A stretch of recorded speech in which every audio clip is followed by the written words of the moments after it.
action, let's go. 추억 건물을 찾으러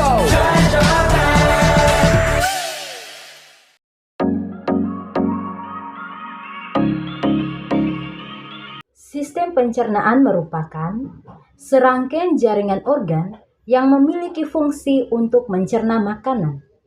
Nah, tujuan dari sistem pencernaan ini adalah untuk mengubah ukuran molekul makanan menjadi bentuk lebih kecil dan halus. Baik, yang kedua yaitu fungsi sistem pencernaan manusia.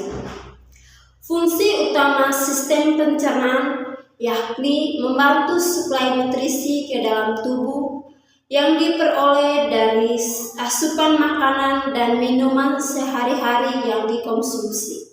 Nutrisi yang diambil dari makanan nantinya dapat memaksimal kinerja tubuh secara menyeluruh, mulai dari memperbaiki sel-sel, generasi kulit, hingga sumber energi. Di sini saya akan menjelaskan tentang sistem organ pencernaan manusia. Sistem pencernaan manusia melibatkan berbagai macam-macam organ di dalam tubuh yang dimulai dari mulut hingga anus. Yang pertama, mulut. Di dalam mulut manusia tersusun atas gigi, lidah, air liur, dan kelenjar ludah yang berfungsi menjalankan proses mekanik dan kimiawi dari makanan supaya bisa masuk ke pencernaan. Yang kedua, kerongkongan. Kerongkongan adalah saluran penghubung antara mulut dan lambung. Di kerongkongan ini, semua minuman atau makanan yang sudah dikunyah akan melaju menuju lambung. Yang ketiga, lambung. Lambung adalah kantung yang terletak di rongga perut sebelah kiri. Lambung berfungsi memecah makanan agar berubah menjadi seperti bubur. Di dalam lambung, makanan akan bercampur dengan zat asam dan enzim. Yang keempat, usus halus. Usus halus atau usus kecil adalah bagian terpanjang di saluran pencernaan manusia. Peran usus halus yaitu memecah sekaligus menyerap nutrisi dari makanan yang dikonsumsi. Usus halus terdiri atas 3 bagian, yaitu usus 12 jari, usus kosong, dan usus penyerap. Yang kelima, usus besar. Usus besar mempunyai panjang sekitar 5-6 meter yang terdiri atas 3 bagian, yaitu cecum, kolon, dan rektum.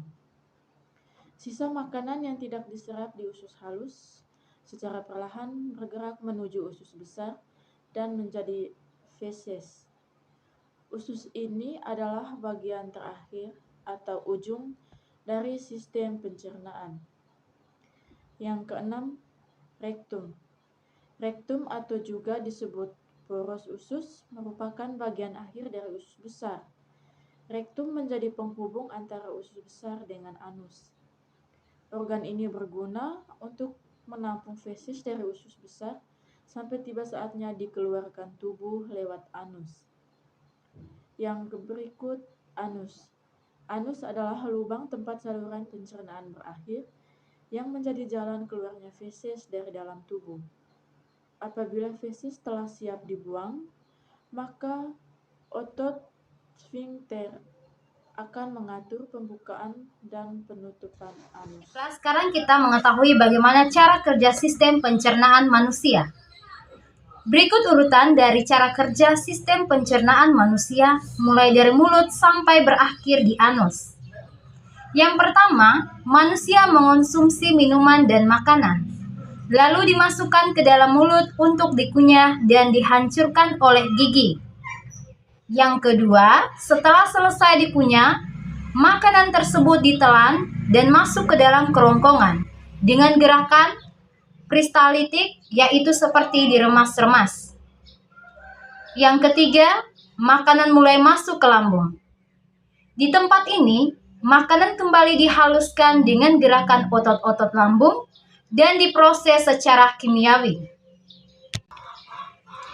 Keempat, hasil pecahan makanan dari lambung selanjutnya masuk ke usus halus untuk disaring kembali, yaitu memisahkan antara nutrisi dari makanan dan zat sisa. Proses yang kelima, setelah nutrisinya diambil, sisa-sisa makanan menuju usus besar dan mengalami pembusukan dan berubah menjadi fases. Keenam, fases terdorong secara lambat dan teratur oleh gerakan peristalisis dan disimpan ke dalam rektum sebelum dikeluarkan lewat usus. Yang terakhir, selanjutnya muncul kontraksi otot dinding perut yang diikuti dengan mengendurnya otot anus dan kontraksi kolom secara rektum. Akibatnya fases terdorong keluar lewat anus. Itulah penjelasan tentang sistem pencernaan manusia.